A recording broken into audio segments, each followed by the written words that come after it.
E aí pessoal, tudo bem? Professor Vade de volta, mais um vídeo para te ajudar a passar no vestibular. Para passar no vestibular precisa dominar as obras literárias. E aí gente, não tem atalho, é leitura, é assistir a boas aulas de análise. E aí eu te convido para adquirir nossa plataforma literaturaconvade.com.br, o link está aqui na descrição do vídeo. E a partir daí, ó, sucesso. E de quebra você ainda leva um curso completo de literatura, olha que legal. Então, vem com a gente. E aí, estilos dos autores, é importante você dominar essa questão? Gente, eu diria a você que é fundamental. O que acontece? Vamos pensar aqui em FUVEST e Unicamp, que são provas que têm algumas diferenças, mas que no fim das contas estão cobrando literatura, né? Estão cobrando obras literárias de grandes autores. As diferenças estão principalmente na questão da abordagem. A FUVEST, que tem um estilo mais conteudista, pelo menos tradicionalmente isso, né? Tudo pode mudar, tudo pode acontecer, não vai com ideia muito fixa, não vai preparado para a prova. Mas ali é muito, muito importante que você saiba situar o autor no tempo. Então, por exemplo, você tem Quincas Borba, Machado de Assis. Machado de Assis, autor realista, um autor que está no contexto do final do século XIX, comecinho do século XX, né? Ele produz até 1908, mas as suas três obras ditas realistas, nessa tríade aí, são Memórias Póstumas de Brás Cubas, Quincas Borba e Dom Casmurro. Quincas Borba está no meio aí desse bololô, então, do realismo. Machado de Assis é esse autor que está inserido no contexto realista, e aí entender o realismo do Machado de Assis já é um ponto importante. Porque olha só, olha que discussão interessante. O Machado ele tinha meio que uma birra em relação ao Eça de Queiroz. Você encontra, o Machado tem muito texto crítico, né? Ele era um crítico literário também, e ele critica o Eça de Queiroz em diversos momentos. E ele vai criticar justamente essa ideia realista. O Machado não gostava dessa expressão realista. Ele é um escritor, eles consideravam um escritor. E achava que chamar uma obra de realista era desconsiderar que essa obra era literatura. E literatura é ficção. Isso pode dar um nó na sua cabeça, né? Porque assim, o Machado é considerado o iniciador do realismo no Brasil, com Memórias Póstumas de Brás Cubas. E aí a gente está passando por cima, né, dessa ideia dele e trazendo para você uma informação crítica que traz o autor como um ícone de um momento em que, por exemplo, a literatura vai trabalhar profundidade psicológica, profundidade filosófica, questionamentos existenciais, né, que tem tudo a ver com o realismo. Então, quer queira, quer não, o Machado é sim considerado um ícone do realismo. E você precisa estar atento às características do movimento para poder entender as obras. O que o Quincas Borba tem de realista? Então, pensar o realismo. Você está lendo, por exemplo, Marília de Dirceu. Marília de Dirceu, outra obra da FUVEST, que é Árcade.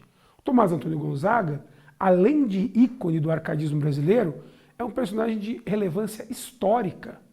Ele é um cara que participou ali da Inconfidência Mineira, um cara que defendeu ideais iluministas, que trabalhou Cartas Chilenas, né? Ele foi o autor do Cartas Chilenas, que é uma obra crítica, né, em relação ao governo central de Portugal, a coroa portuguesa. Então, vai ser aquele autor que, de alguma forma, precisa ser entendido dentro de uma perspectiva histórica. E a obra dele, Marília de Dirceu, está inserida nesse contexto iluminista, nesse contexto árcade, racional, que chama atenção para aspectos mitológicos. Isso é importante. Isso é fundamental. Então, o estilo de época está na obra e pode ser cobrado. Pode ser cobrado e com certeza será cobrado. Quando você está lendo Drummond, Alguma Poesia, é um livro que está no contexto da geração de 30. É o primeiro livro, né, de poesia, né, é o livro que marca o início da poesia na geração de 30. E aí, como é que é a poesia de 30?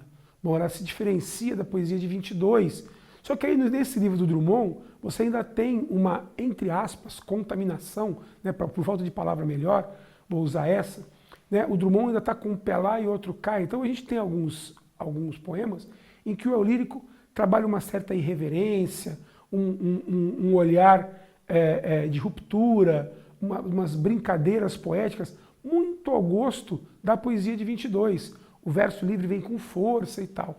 Mas, ao mesmo tempo, a gente tem algumas questões existenciais, algumas questões histórico-regionais, né, de um eu lírico que já se coloca, esse eu lírico drummondiano, mineiro, calado, reflexivo. Então, o estilo de época está ali, o estilo drummondiano está ali, você precisa estar atento. Quando a gente vai para a Unicamp, a gente tem, né, vamos escolher aí o Lima Barreto. O Lima Barreto, um autor do pré-modernismo. Então, Vida e Morte, de M.J. Gonzaga de Sá. Um livro que está inserido nesse contexto da obra pré-modernista, que olha para a construção do Brasil, para a construção de alguns aspectos políticos e sociais do Brasil, e para esses personagens, o narrador, que é o Machado, amigo do Gonzaga de Sá, que vai passeando pelo Rio de Janeiro e observando as questões ali da construção de uma sociedade que não tem consciência de si mesma. Tem uma passagem nesse livro que eu acho que é a passagem que eu mais gosto. O Machado está chegando num momento em que está tendo um desfile cívico. E aí algumas pessoas muito pobres estão ali assistindo ao desfile dos militares e tal, e estão ali celebrando o Brasil. E o Machado faz o seguinte comentário. O Machado é um personagem muito interessante. O Lima Barreto é genial, assim, né? E aí o Machado olha e fala assim, como compreender pessoas que são massacradas por esse país, celebrando o país? Né? Como compreender esse patriotismo? Olha que genial, olha que atual. Como entender patriotismo por parte daqueles que são massacrados por uma pátria que não pertence a eles? Estou te contando um segredo importante aqui, que eu acho que não é segredo, né? Não sei se vocês sabem, o Brasil tem dono. O Lima Barreto contou isso pra gente faz 100 anos. Faz 100 anos, né? Até mais, né? O Gonzaga de Sá foi publicado em 1919. Então, mais de 100 anos que ele vai mostrar pra gente que, ó, o Brasil tem dono e o dono não é você. Faz muito sentido, é meio patético. Meio patético esse patriotismo. Interessante a gente ter essa reflexão agora. Então, ó, o pré-modernismo é um momento de reflexões que vão olhar para o próprio país, que vão olhar para o Brasil. E aí é um aspecto desse momento que vai estar na obra do Euclides da Cunha, que vai estar na obra do Monteiro Lobato, que vai estar na obra do Lima Barreto. Então, esse estilo, né, dessa reflexão política sobre o Brasil é importante você estar atento. Cada uma das obras, eu poderia falar de todas elas, mas os vídeos são curtos, a gente está aqui para passar umas dicas para você. Mas fica ligado, olha para cada autor, olha para o período em que ele está inserido e pensa na relevância desse autor nesse período, de que maneira essa obra dialoga com o período e de que maneira você vai compreender melhor o livro a partir da compreensão do período literário, a partir do estilo desse autor que está conectado a um estilo de época, a um estilo daquele momento, a aspectos de construção e de observação que esse autor vai criar em relação ao mundo que o cerca. Lembre-se que literatura não brota do chão. Literatura é produto humano. E esse ser humano está inserido num contexto político, econômico, histórico, social. Parou para pensar nisso? Então, isso vai gerar estilos diferentes que estão ligados a momentos diferentes. Beleza? Então, ó, junte-se a nós, curte o vídeo, junte-se ao canal, assina a nossa plataforma, porque lá você vai encontrar e eu vou ajudar você a melhorar a sua capacidade de leitura. Vou guiar o seu olho pelas obras. E tem um curso completaço de literatura, tudo num pacote só. E é isso.